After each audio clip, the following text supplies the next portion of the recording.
अब तक हम पढ़ चुके हैं कि अपर्णा जो है वह राष्ट्रीयकृत बैंक में काम करती है। तो वहाँ पर और भी 2 महिलाएं काम किया करती थी और उन्होंने अपर्णा को सावधान कर दिया था कि जो बैंक के कर्मचारी हैं मैरिड हैं, मगर वे उनसे सतर्क रहे। पर अपर्णा यही कहती थी कि नहीं, वे तो बहुत ही सीधे साधे हैं।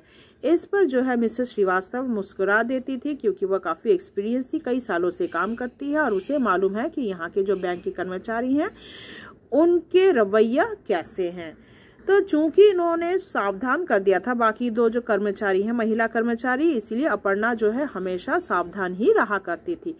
जब भी मिस्टर खन्ना या सिन्हा उसे बैंक समाप्त होने के बाद के वक्त रुकने के लिए कहते, बैंकिंग का जो टाइम है सोचो 10 से 5 का, तो वह नहीं रुकती थी। वह कुछ ना कुछ बहाना बोलकर निकल पड़ती थी। या तो कहती थी माँ बीमार है, माँ को अस्पताल लेकर जाना है, या पिताजी को लेकर जाना है। इस प्रकार तरह तरह के बहाना करके वह निकल जाती थी। तो एक बार की घटना है कि वह सिन्हा साहब भी उससे रिक्वेस्ट करते हैं कि बैंकिंग आवर्स के बाद रुके। वह नहीं रुकना चाहती थी, मगर वे इमोशनली कहने लगते हैं कि उसके बेटे का आज जन्मदिन है, तो कुछ मेहमान को भी बुलाया गया है, आप भी रुक जाइए, बस 20 मिनट के लिए रुक जाइए। वह ना चाहते हुए भी रुक जाती है। पर वहाँ पर जब वह देखती है कि मेहमान जितने भी लोग आए हुए वे सभी अपरिचित है, उसे थोड़ी घबराहट तो होती है। मगर बात है वो जब उसके बाद देखती है कि बैंक में जो है दारू की बोतल लाई जाती है, तो इस पर वह घबरा जाती है और वहाँ से निकल पड़ती है। वह चपरासी से यह भी कहती है कि तुम लोग रोकते क्यों नहीं है, कि यहाँ पे क्या ऐसा ही होता है। तब चपरासी जो यही खबर देते हैं कि यहाँ पे तो हर रोज शाम को ऐसा ही होता है, मतलब छुट्टी के बाद जो है यहाँ पे दारू पीना चलता है। तो इस बात को जब अपर्णा को पता चलता है, यह बात जब पता चलता है तो उसे बहुत ठेस पहुँचती है, वो काफ़ी दुखी हो जाती है। तो उसके आगे हम पढ़ेंगे, मतलब वहाँ से वो भाग तो जाती है, मगर वो घर पहुँचकर भी क्या है अपने माता को कुछ नहीं कहती, क्योंकि उसे ऐसा लगता अगर वह माता पिता को कहेगी तो उसके माता पिता को बहुत ठेस पहुंचेगा या घबरा जाएंगे। ठीक है, तो यही कारण हो गया कि अब देखो चूंकि वह वहां से भाग आई, अब सिन्हा, मिस्टर सिन्हा बोलो, खन्ना बोलो, सब लोग चाहते थे कि अपर्णा के साथ कुछ एक बदतमीजी करे, मतलब बदला ले। तो ऐसा मनोभावना उनके दिमाग में आ गया था। उसके आगे हम पढ़ेंगे, पेज नंबर 73 खोलिए।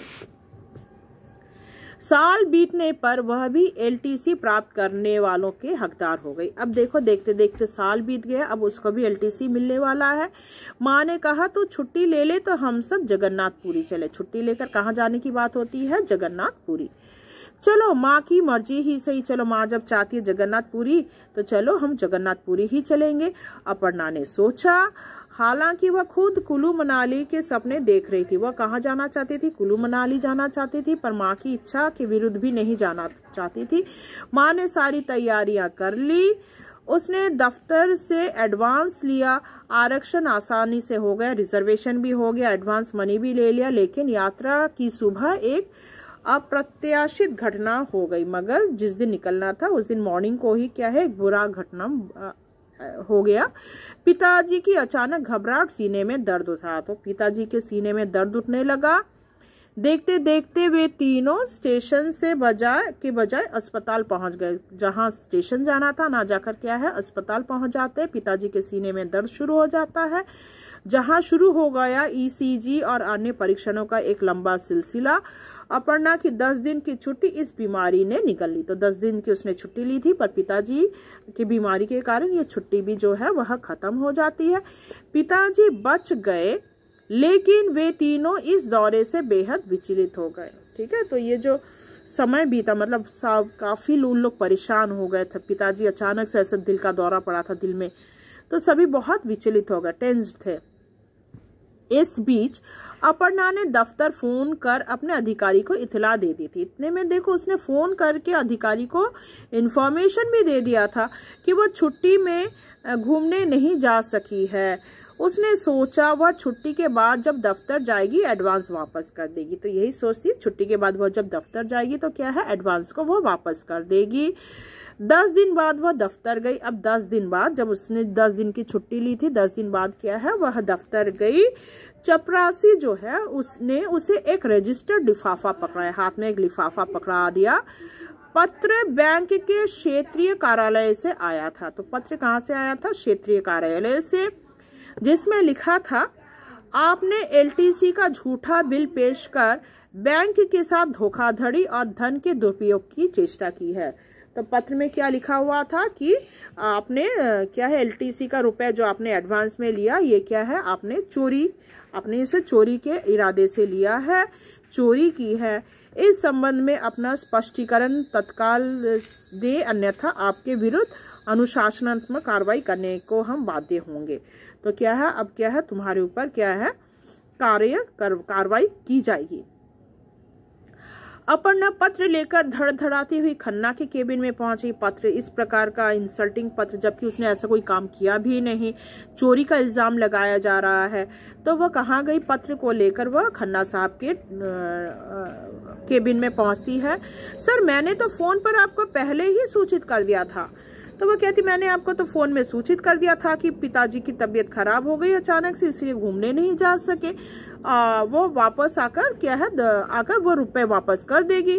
तो तब शाखा प्रबंधक ने चश्मे से ही उसे घूर कर कहा। ब्रांच मैनेजर कहते हैं, मुझे आपका कोई फोन नहीं मिला। साफ इनकार कर देते कि मुझे कोई फोन नहीं मिला। आपको जो भी कहना है लिखित में कहें, जो कहना आप लिखकर कहिए। अपर्णा के लिए वह आरोप न सिर्फ निराधार था, वरना बचकाना भी, खासकर तब जबकि आज वह अपने पर्स में एडवांस की रकम भी लौटाने की गर्ज से लाई थी। वह क्या है, पर्स में एडवांस मनी भी लेकर आई थी जो उसने एलटीसी के लिए लिया था। तो इस प्रकार का पत्र तो एकदम ही बचकाना था, मगर अधिकारी लोगों ने क्या है, उस पर चोरी का इल्जाम लगा दिया कि सरकारी रुपया तुमने चुराया है। खन्ना ने सिन्हा को बुलाकर सलाह की। तय यही हुआ कि ये जो नए अपरिपक्व अनुशासनहीन अधिकारी है, उन्हें सबक सिखाया जाए और उन्हें लीपापोती कतई मंजूर ना की जाए। तो क्या कहा कि हाँ, इसके ऊपर एक्शन लेना चाहिए। वो इनडिसिप्लिन है, अनुशासनहीन है, और उसके ऊपर उसे सबक सिखाना चाहिए। इस प्रकार उसके ऊपर केस कर देना चाहिए। सिन्हा ने कहा, और सर, हमारी फाइल में इनके द्वारा दिया गया बिल भी लगा हुआ है, उस पर तारीख भी उसके हाथ की लिखी हुई है। अपर्णा अभी डरी नहीं, उसे लगा सच्चाई उसके साथ है। पर अपर्णा जो है बहुत ही साहसी औरत थी, वह डरती नहीं है, वह जानती है सच्चाई के साथ वह लड़ेगी। उनकी नीयत में कोई खराबी नहीं है, फिर वह क्यों घबराए? वह घबराती नहीं है। घर में माता पिता को उसने संक्षेप में थोड़ा सा समझाया, पर समस्या को बहुत हल्का बनाकर, ताकि पिताजी के कलेजे पर बोझ ना पड़े। बहुत हल्के से वह अपने माता पिता को बताती है इस प्रकार की घटना घटी है, क्योंकि वह नहीं चाहती थी कि पिताजी को मतलब कोई प्रॉब्लम आ सके। फिर से अगर दिल की बीमारी आ गई तो क्यों चिंता करती है? मैं चलूंगा तेरे साथ क्षेत्रीय दफ्तर। पिता ने कहा, तू चिंता मत कर, मैं तुम्हारे साथ हूँ, मैं तुम्हारे साथ चलूंगा क्षेत्रीय दफ्तर में।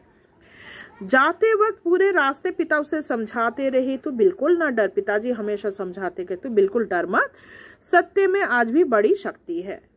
मेरी इतनी उम्र हो गई, मैंने आज तक झूठ का सहारा नहीं लिया, और मैं कभी घाटे में नहीं रहा। आज तक मैंने कभी झूठ नहीं बोला, मैंने कभी झूठ का सहारा नहीं लिया, और मेरे साथ कभी बुरा भी नहीं हुआ। क्षेत्रीय कार्यालय कानपुर की एक व्यस्त स्वच्छ सड़क पर था। तो ये जो क्षेत्रीय कार्यालय कहाँ पर था? वह कानपुर में था, ठीक है, सेंटर ऑफ द सिटी में था, कानपुर में। भव्य इमारत, मतलब बहुत बड़ा बिल्डिंग था, इमारत थी, भारी सुरक्षा और ताम झाम से भरपूर। कार्यालय का हर अधिकारी कर्मचारी वहाँ व्यस्त नजर आ रहा था। तो वे जब जाते हैं, जाकर क्या देखते हैं, वहाँ पर जितने भी कर्मचारी हैं काफी व्यस्त हैं। अपर्णा संबंधित अधिकारी से मिलना चाहती थी। पूछताछ से पता चला कि वे दौरे पर निकले हुए हैं, पर वह जब पहुंचती है तो पता चलता है कि सब लोग कहाँ निकले हुए हैं, दौरे पर गए हुए हैं। वहां पर संबंधित अधिकारी नहीं हैं, उनके कनिष्ठ अधिकारी जरूर हैं।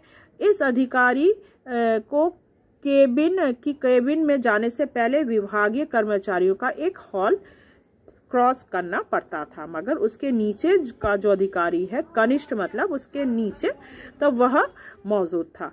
तो वह सोचती है कि क्यों न जाकर उनसे ही बातें किया जाए।